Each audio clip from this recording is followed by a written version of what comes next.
So yeah, 20 years old, cancer, still in college, and so my reaction, I guess, when they told me, I don't know, it was just kind of, I was like, okay, is it, is it curable? That was the kind of first thing I was thinking. They're like, oh yeah, yeah. Since we caught you early, we could definitely, should be able to get rid of it. So that put some ease in my heart. But at the same time, I was just kind of like, all right, I'm looking at it just being another, like it's a cold or something. Not, I think it didn't really hit me until I started having to go through the chemotherapies.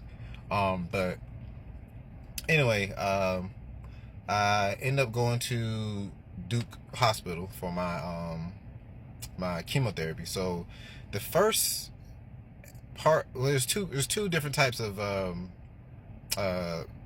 chemo radiation, at least for mine. Like I said, things could have changed by now, but I had to sit down in a room for about, I think it was like 4 hours, and it was basically like they had to drip in the IV. They had to drip the was it rituximab, some type of medicine they had to put inside. So just imagine being in a room for 4 hours at the hospital. I had to go every day for, I think I did this for 6 months, I believe. Maybe my timeline's all screwed up. I'm sorry, I'm old. But yeah, it was every day for a week. I think the only time I didn't do it was on the weekends. So basically, after class, I had to go to Duke Hospital Monday through Friday. And man, the first, well, they told me, like, hey, we don't know how your body's gonna handle this. So the first day you may seem tired. You might feel really, sick in the stomach or nauseated. Just if anything, if you start throwing up or just have a bad reaction and stuff, like, basically, come back to the hospital, because So first radiation chemo, I felt like I got hit by a truck. It felt like when COVID came out. I don't know if people ever had COVID, and that when you had COVID, you felt like beyond tired, you couldn't explain. That's how I felt my first day. Okay, I was like, man, I think it got done probably about 5 o'clock in the afternoon, and I came back to my dorm room. I was out. I slept until the morning. I was talking about, I was not, from 6 o'clock until the morning, I was gone.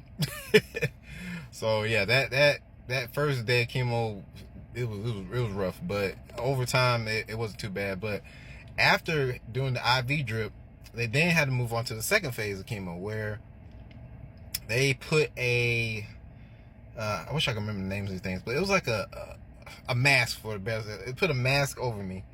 I had to lie in this room where there was a machine that would pretty much blast radiation into the area that I had cancer. So I had a big mask on. I had to lay down with my neck up, and pretty much they were just hitting that spot with radiation. That one I didn't have to do every day. I think it was maybe twice a week, I believe. But with that one, they're like, okay, now once you start this process, you're probably gonna start losing your hair. I was like, oh, well, that sucks. I'm like, I'm in college, I ain't trying to have the girls, look at me with my hair loss. But nobody even really knew I was going through this. The only person that knew that I was going through this process was my cousin. He was my roommate, so we didn't really have a choice. But yeah, it was quite a journey. So I guess I'll break this up in another video. Like I said, I won't make these too long. But anyway, love y'all. Be blessed.